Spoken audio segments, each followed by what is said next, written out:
2, 3. Wow! Kiểu tóc này thật là dài.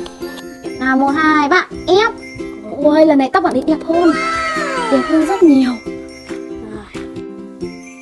Ôi, mình tóc rồi nha. Đây. Wow, đỉnh quá. Rất là đẹp luôn. Đây Bây giờ mình sẽ làm bờm của bọn ở đấy nhá. Bây giờ em sẽ làm lá cho bạn áo. Đây là cái bờm rồi nè. Cái bờm của mình tóc Đây. này. Đây là cái nơ nữa này. Đâu các bạn. Wow, đúng rồi. Cùng Mộc Trà và các chị trời đất nặn tập làm thợ làm tóc. Xin chào các bạn. Hôm nay mình sẽ chơi trò chơi đồ chơi đất nặng cắt tóc nhá. Vâng ạ. Ok. Mẹ bắt cho con. Để chị bóc cho con. Wow. Đây là đằng trước hay đằng sau đây chị ạ? Chị Linh, chị Uyên bóc nào. Ở bên trong thì nó sẽ có 2 hộp đất nặng này gì đâu. Wow. Bây giờ mình phải lắp ghép. Giờ mình phải lắp ghép nào. Đất nặng màu xanh và màu cam. Đây. Wow.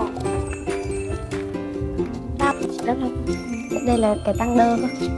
Lắp này như này. Chị ơi, chị mở giúp em. Có đất. Từ từ để chị. Xong rồi ghế đỏ. Để lên đây à.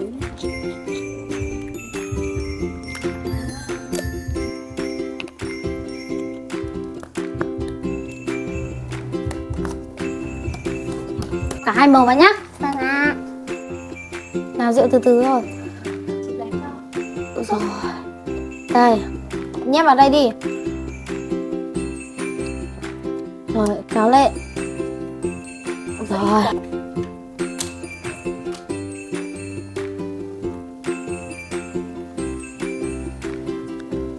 Mở nhé. Cái trên một kiểu.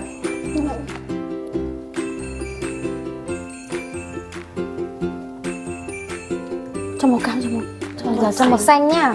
Này chắc. Chị Uyên lấy này. Có nít. Rồi. Cho thêm một tí nữa thôi nhá. Mình không? Chị Linh. Rồi. Bây giờ mình sẽ ép vào nhá, rượu nhá. Nào rượu Để. đây chị nhét vào đây xong rượu dí nhá. Đây rượu quay mặt đây. Nào 1, 2, 3 rượu ấn bên này. Ấn 1, 2, 3. Wow. Đẹp quá rượu. Rượu ấn tiếp đi, ấn xuống. Rồi rượu màu xanh đây rồi kìa. Ôi. Tóc bạn này màu gì đây? Đây là màu gì rượu? Nào bây giờ sẽ làm tóc mái cho bạn nhá. Chỉ ra bây giờ làm tóc mái cho bạn. Đây. Ôi rượu cắt tóc à? Rượu cầm một sợi này. Cắt ở chỗ này đi, chỗ này chiều mà mắt con này. Cắt chỗ này đây, rượu cắt chỗ này. Cắt một cỡ sợi thôi. Được rồi, cắt được tóc cho bạn thế rồi. Giờ mình sẽ làm hình thù nhá. Nào bây giờ chị sẽ để đây hình thù nào. Lấy màu vàng. Đây.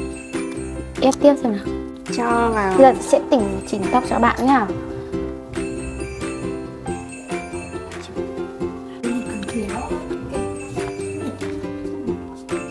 Rồi. Giờ Diệu làm khuôn hình đi. Chỉ có cái mũ làm cho bạn đấy này. Đây này, mũ này. Ồ, đỉnh thật đấy. Nào bây giờ mình ấy cái mũ xuống nào. Nào bây giờ sẽ ép vào nhá. Cắt chọc đầu bạn ấy rồi. Nào từ từ. Nào 1, 2, 3 ép. Ôi lần này tóc bạn ấy đẹp hơn. Đẹp hơn rất nhiều. Rượu đẹp không?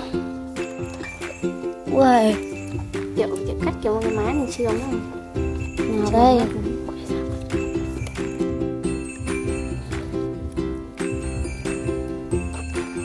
Cắt tóc nào. Nào Diệu bỏ kéo này ra. Cắt tóc cho bạn đấy. Cắt tóc đằng sau cho bạn đấy này. Cắt ít thôi nhé. Không hỏng tóc ấy.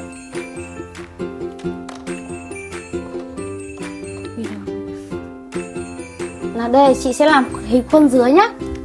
Nào đây chị một ít. Rồi. Ép xuống này. Có được một hình rồi này. Đấy, Hình gì vậy ta? hình nơ. Hình nơ à? Hình Diệu làm.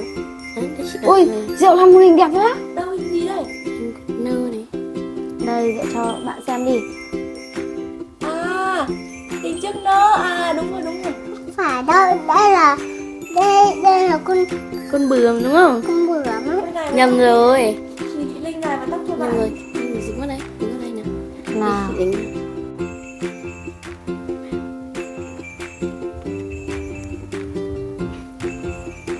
Thêm một kiểu tí đó. Ở đây nhiều hình lắm này em Diệu ơi. Mẹ em Diệu làm hình không biết cái nơ rồi. đi. Cái nơ đi. Cái nơ đi. Nhiều mà. Thế biết không? Chị làm một cái mũ cho bạn đấy nha.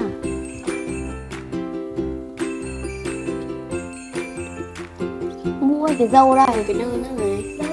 Đâu các bạn. Wow, đúng rồi. Em sẽ Diệu Diệu gắn lên tóc cho chị đi. Gắn lên tóc cho chị nè. Hướng tay của mình gắn lên tóc. nhưng mà em có rồi. Bây giờ chị gắn nha. Hình gì đây? Một bím tóc. Đúng rồi.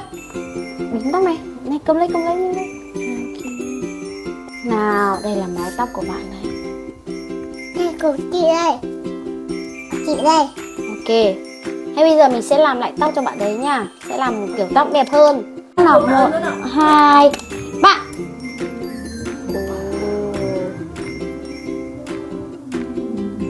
Kiểu tóc này thật là dài. Đây là cái tăng đơ. Ở đằng sau là nó làm hình một cái mũ. Đây, đúng như bạn này đang đội mũ đây. À, ok. Để em sắm một tí Em Diệu cắt tóc cho chị đi. Cắt tóc. thôi. Rồi, tóc của bạn đấy dài và đẹp. Em Diệu làm cho chị cái nơ đi. Nhìn bạn này xinh nhỉ? Nơ. Đúng rồi, cái nơ như thế này này. Mình có đi. Đây là ngoài bìa và đây là cái chơi. Đó, cảm ơn. Thế tí nữa sẽ làm một khác nha Diệu nhá. Ok. Để bố tôi vẫn ấy. Nào, Diệu cho chị xin ít màu xanh.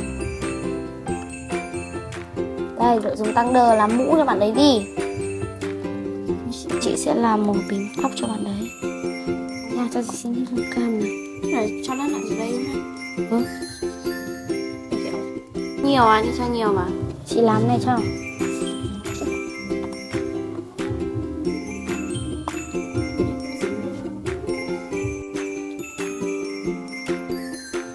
À hả? Hai màu này. Đúng rồi. Dạ ơi, thành cái tôn tồn này. Tạo cho ta ra. Cái nơ của bạn ấy sắp hình thành rồi. Nào, bây giờ Giúp mình sẽ em buộc cậy lên cái nha. này với. Cho em cậy cái này. Ôi, thành một bím tóc rồi nha. Đây, Wow, đỉnh quá. rất là đẹp luôn. Gắn lên đây Bây giờ như mình thế. sẽ làm bờm của bạn đấy nha. Bây giờ em sẽ làm lá cho bạn ấy. Ồ, đây là cái bờm này nè. Cái bờm mà bím tóc này. Linh ơi. Ê, Mình phải thêm phụ kiện cho bạn đấy nữa.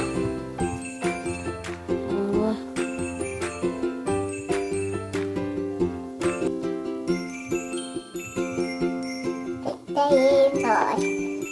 bây giờ mình sẽ làm một chiếc nơ khác nha. Làm bím tóc rồi, bây giờ mình sẽ làm một chiếc nơ. Chiếc nơ một nửa là màu cam, một nửa là màu xanh. Đây, đây. Cái màu này nữa là không rồi. Rồi, màu xanh vào đây. Sao nó có dính lên nhỉ? Mình chuột lại. Cho em một cam tí.